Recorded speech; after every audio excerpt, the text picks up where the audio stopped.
Important meeting, अच्छा, इसीलिए वो पुतिन आया है और वो आए हैं और आके उन्होंने यहाँ नरेंद्र मोदी से बात की है और इसीलिए कोई प्रेस कॉन्फ्रेंस भी नहीं की उन्होंने जी।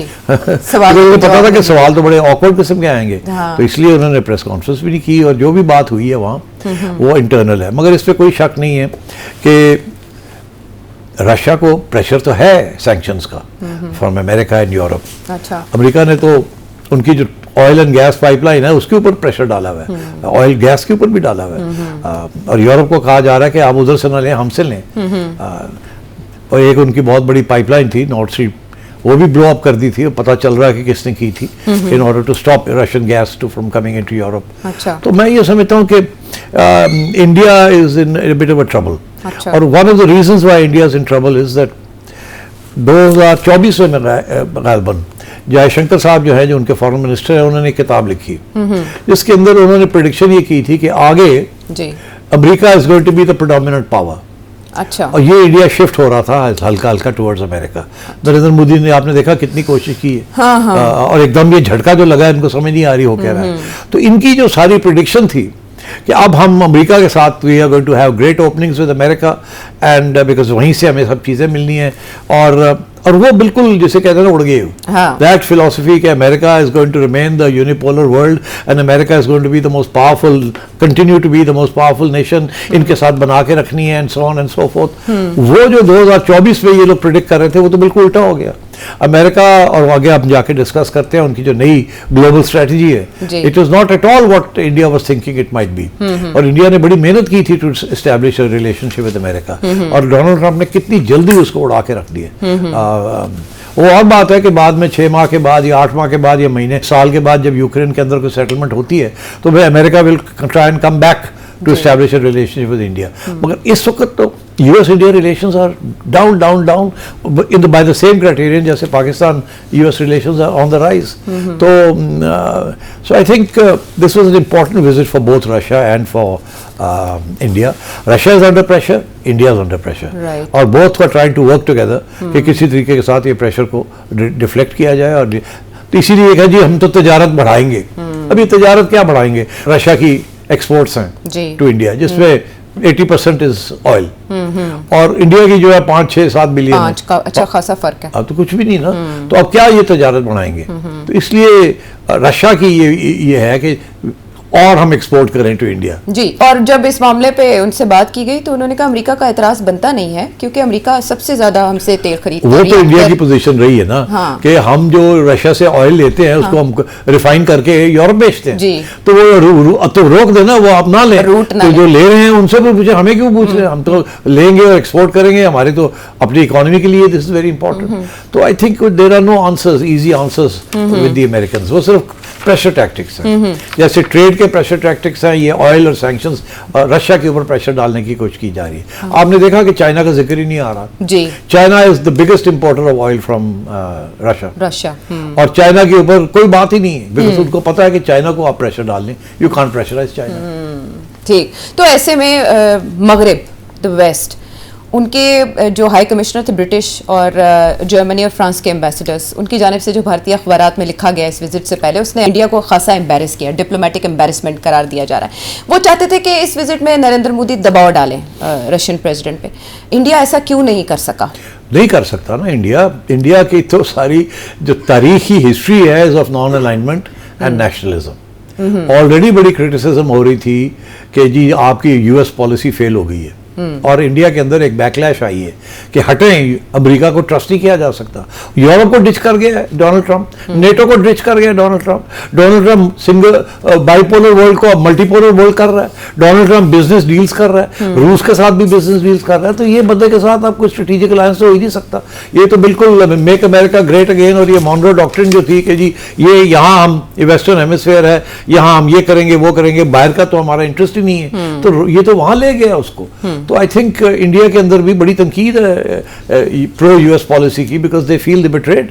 जी, तो अब इसके बाद प्रेसिडेंट ट्रंप इस विजिट को कैसे देख रहे होंगे, जिन्होंने सजा के तौर पर 25% टैरिफ एक्स्ट्रा लगाया था इंडिया पर?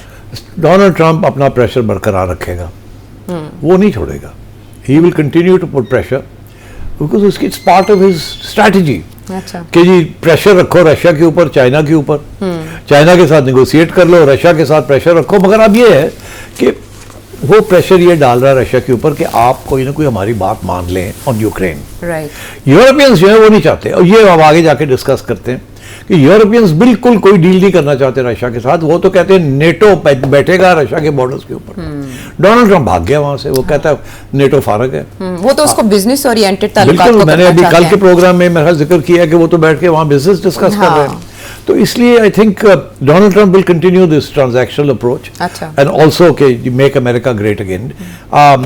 ये जो आगे हम डिस्कस करते हैं, ये जो उन्होंने नेशनल स्ट्रेटेजिक पॉलिसी रिव्यू जो किया है, उसके अंदर बड़ा वाज़ेह हो गया कि वो अब किस तरीके से आगे बढ़ना चाहते हैं। तो सेठ साहब, इससे पहले भी क्वाड के मुस्तकबिल पर आप सारे ख्याल कर चुके हैं, लेकिन ये विजिट इसके बाद क्या देखते हैं आप? अब देखिए ना, अब इसके बाद इंडिया क्या करेगा? अब आपका ख्याल है एक तरफ इंडिया का चाइना के साथ मसला चल रहा है, दूसरी तरफ चाइना रशिया लाइक दिस, तीसरी तरफ रशिया आके यहाँ बैठ गया और कह रहा है कोई कम नहीं करना, डोंट लेट अस डाउन। उधर से लोग इंडिया के अंदर कह रहे हैं अमेरिका की दोस्ती नहीं करनी।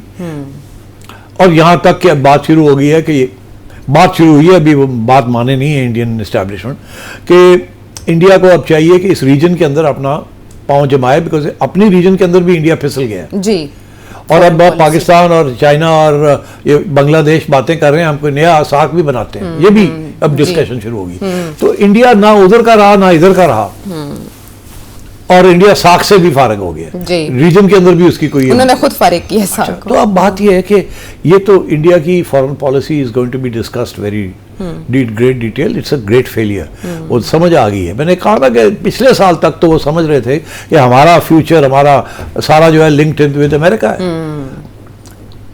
और अब उन्होंने इन अ वे अमेरिका को ही मैसेज दिया इस विजिट के बाद कि अगर आप हमारे नहीं है तो हम भी कहीं और जा सकते हैं। इंडिया के लिए बड़े सीरियस प्रॉब्लम्स हैं, because they dependent also on America for their exports. वहाँ भी प्रेशर आ रहा है फ्रॉम डोनाल्ड ट्रंप। तो ये इंडिया के लिए मैं समझता हूँ अगले 6 माह is going to be difficult dealing with America, not with Russia but with America। उन्होंने एक जेस्चर किया है, थोड़ी सी कम कर दी है, मगर क्या इससे ज्यादा काम करेंगे? I don't know. I don't think कि वो ये कर सकते हैं। नरेंद्र मोदी, पॉपुलर ओपिनियन जो अमेरिका के खिलाफ हो चुका है, अब पहले ये था कि बड़ा पॉपुलर ओपिनियन भी प्रो अमेरिका था, क्योंकि जी हमें अमेरिका के साथ हम दोस्ती हो गई है, अब पाकिस्तान फारग हो गया है, हम सही हो गए, ये हो गया वो हो गया। अब वहाँ भी ये सवाल खड़े हो रहे हैं कि अमेरिका के साथ दोस्ती करनी भी चाहिए कि नहीं। अमेरिका ने तो बिट्रे कर दिया आपको, और आगे जाके डोनाल्ड ट्रंप जिस किस्म की बातें कर रहा है, ये तो नहीं चलेंगी। So I think Narendra Modi foreign policy is in trouble. सेठ साहब, वैसे तो ये क्वेश्चन शायद इस टॉपिक से थोड़ा हटकर है, लेकिन सभी ये भी पूछ रहे हैं इस विजिट को लेकर कि प्रेसिडेंट पुतिन 10 टाइम्स 1999 के बाद इंडिया का विजिट कर चुके हैं। एक हमारे वज़ीर आज़म थे जो कि रशिया जाने की वजह से इस इल्ज़ाम की बुनियाद पर कहा जाता था फाइल्स में कि रुखसत किए गए कि उन्होंने रशिया का विजिट कर लिया। दूसरी तरफ SCO की साइडलाइंस पुरानी बातें कर रहे हैं ताकि ये ना हो कि लोग समझे आज की कोई बात है। नहीं आपका इशारा लियाकत अली खान साहब की तरफ है, इमरान खान साहब की तरफ भी है, उनकी तरफ भी, हाँ, दोनों की तरफ जी। हाँ। और दूसरा SCO की साइडलाइंस पर प्रेसिडेंट पुतिन से हमारे वज़ीर आज़म शहबाज शरीफ ने बड़ी अच्छी मीटिंग की, बट कभी उनका विजिट पाकिस्तान का नहीं हुआ, प्रेसिडेंट पुतिन का। देखिए, पाकिस्तान उन्होंने चाइना के हवाले किया हुआ है। अच्छा। और हमारी कोई खास तजारत वारत भी नहीं है, हम हथियार भी नहीं खरीदते, तेल भी नहीं लेते, हमारे कभी भी रिलेशंस रशिया के साथ नहीं रहे। रशिया हमेशा इंडिया को सपोर्ट करता रहा अगेंस्ट पाकिस्तान, कश्मीर के ऊपर हमेशा वीटो इस्तेमाल करता रहा टू हेल्प इंडिया। तो Russia has always been part of the India orbit, और India has always been part of the Russia orbit. We have always been part of the America thing. और मेरा ख्याल है ये खान साहब जब गए थे तो उनका शायद यही ख्याल था कि हम भी थोड़े से न्यूट्रल होके खेलें, मगर I think that didn't work out. I think notice was taken in quarters. देखिए, आपका सारी तजारत, आपके सारे हथियार एक वक्त सारे के सारे अमेरिका के साथ थे जी। अब आपके हथियार तो नहीं रहे, अब तो आप उधर चाइना की तरफ चले गए, मगर आपकी जो सारी तजारत है वो वेस्ट के साथ है। चाइना के साथ तो बहुत बड़ा इंपोर्ट ट्रेड डिफिसिट है, रूस के साथ तो है कुछ नहीं, ईरान के साथ है कुछ नहीं, इंडिया के साथ है कुछ नहीं।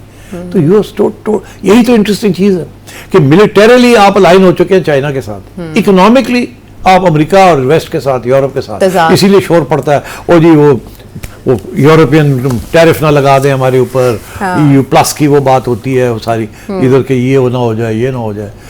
तो आई थिंक और अभी ये भी बड़े खुश थे कि हमने डोनाल्ड ट्रंप के साथ अपने टैरिफ्स जो है वो कितने 19% पे हाँ ले जी, आए। 19%, बड़ी- बड़ी- 25% बहुत बड़ी का हम- चांसेस थे, हाँ, लेकिन हमने- 19%। because we are very dependent on that. बड़ा इंटरेस्टिंग है वैसे ये आलमी मामलात, जो आलमी ताल्लुकात हैं, इनकी पेचीदगी, इनकी निटी-ग्रिटीज़ समझने को और जानने को इसमें है, और बहुत कुछ। लेकिन चलेंगे उस स्ट्रेटजी की तरफ जिसका ऐलान अमेरिका की तरफ से किया गया। ये प्रेसिडेंट ट्रंप की पॉलिसी है या अमेरिका की? ब्रेक के बाद।